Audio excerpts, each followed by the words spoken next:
The woman suddenly uncontrollably floats into the air. Despite her struggles, she can't move an inch. Her daughter and husband call two strong men to try to bring Sarah back to the ground.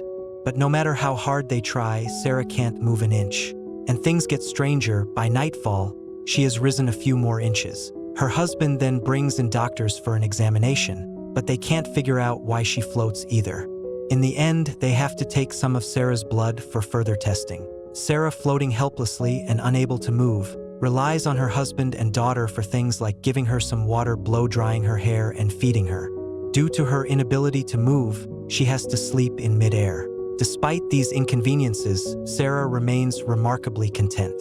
Previously, their home was cold and distant, with family members rarely interacting. It is only when she gets this peculiar illness that the atmosphere at home becomes harmonious. Although the current situation feels bittersweet, Sarah's condition continues to deteriorate daily.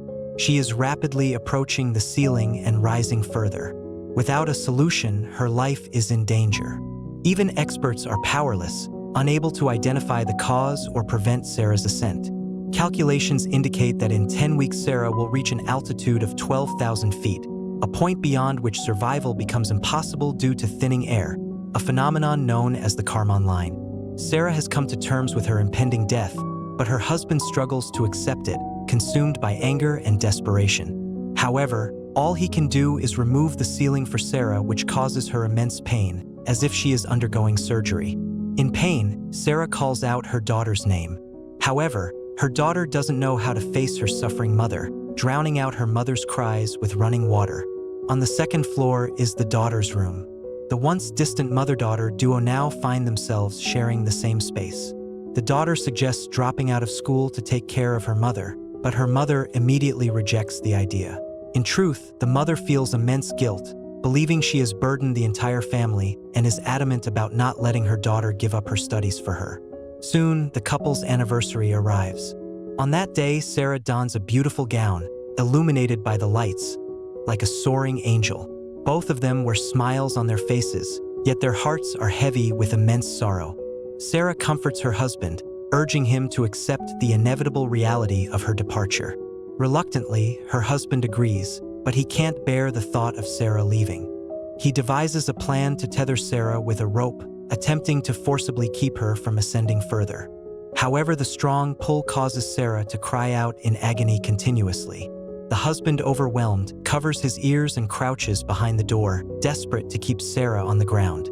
Their daughter, returning home, discovers her mother in pain and tries to intervene but is stopped by her father. He pleads with his daughter, acknowledging the pain of their current method, but he just can't let Sarah go.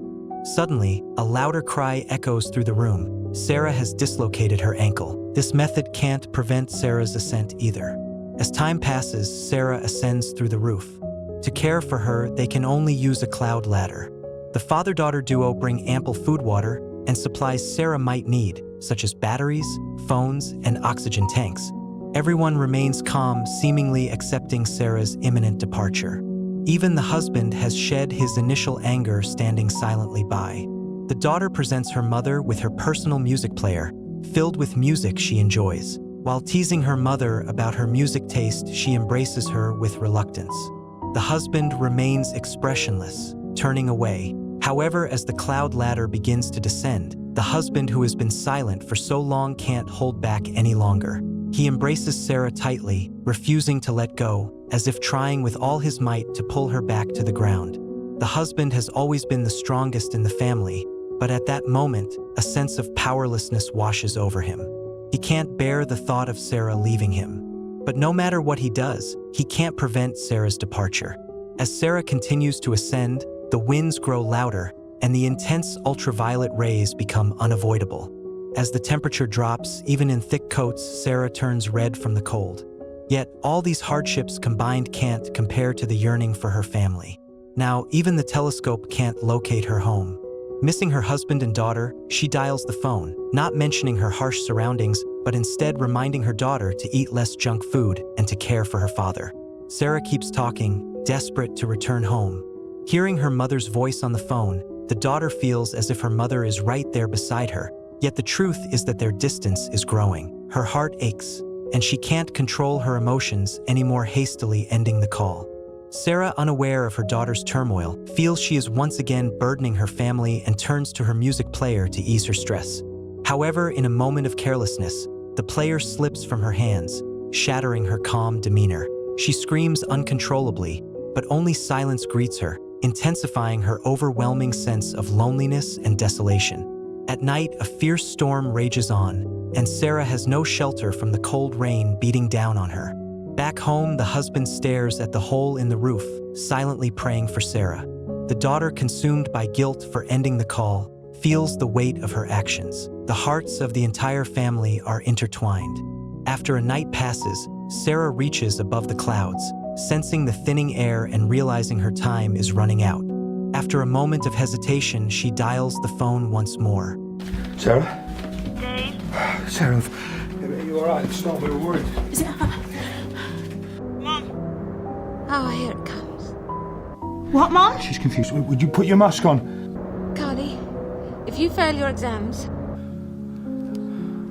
Dad, whatever happens, whatever you do, I'm so proud of you. and don't be too Too hard on your dad. We both love you. Where are you? For God's sake, would you put your mask back on? Suddenly, the mother's backpack falls to the ground. The father and daughter, in a panic, ask how she can manage without those items. But Sarah is extremely calm. From the clouds, I can witness the sunrise earlier. I bid you farewell. At the most beautiful moment, you need not mourn my departure. Here, I do not feel alone. Discarding the backpack only propels me to fly swifter. Now, I am liberated. Always remember, I love each of you. Following this, silence envelopes the other end of the phone, leaving behind only the sorrowful father and daughter, embracing one another, tears streaming ceaselessly. In the days that ensue, the household remains as tranquil as before. The husband patches up the hole in the roof, yet the marks of its existence linger eternally. After Sarah's departure, everything appears unchanged, yet subtly altered.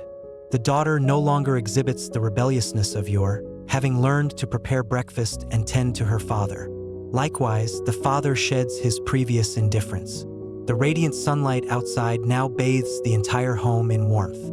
This is an award-winning short film, Carmine Line. It is not difficult to discern that Sarah's ascension in the film symbolizes the incurable illness in real life. The film delicately portrays the separation of life and death, illustrating the transformation from fear to acceptance for the departing individual and the challenges faced by those left behind. Confronting the departure of loved ones might be life's most arduous conundrum.